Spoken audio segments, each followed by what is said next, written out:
9 जानेवारी 2026 तुमच्यासाठी काय घेऊन येत आहे याचा हा एक छोटासा आढावा. आजच्या दिवसाचा सार तुम्ही बघा एकाच शब्दात सांगायचं तर ते आहे संतुलन. हो, अनेक राशींना ना दिवसभर तो अतिउत्साह आणि अतिरेक जरा बाजूला ठेवून हेच संतुलन सांभाळायचंय. तर पहिला महत्वाचा मुद्दा, करिअरमध्ये धावपळ नको. खास करून जर तुम्ही मेष, सिंह, तूळ किंवा वृश्चिक राशीचे असाल तर आज बर्नआउटपासून जरा सांभाळून राहा.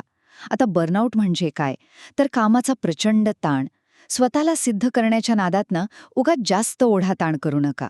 जरा थांबा आणि विचार करा की आपल्यासाठी खरंच काय महत्वाचं आहे.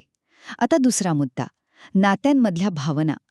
कर्क, मिथुन आणि कन्या राशीच्या लोकांनी एक गोष्ट लक्षात ठेवली पाहिजे.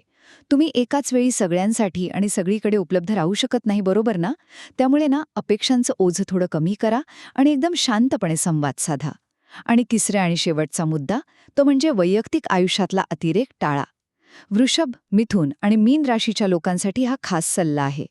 जास्त खर्च करणं किंवा सतत नवीन माहितीच्या मागे धावणं हे आज जरा थांबवा.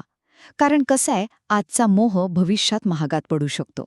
त्यामुळे खरं समाधान नक्की कशात आहे ना, हे ओळखायला शिका. थोडक्यात काय, तर आजचा दिवस धावपळ करण्याचा नाहीये, विचारपूर्वक संतुलन साधण्याचा आहे.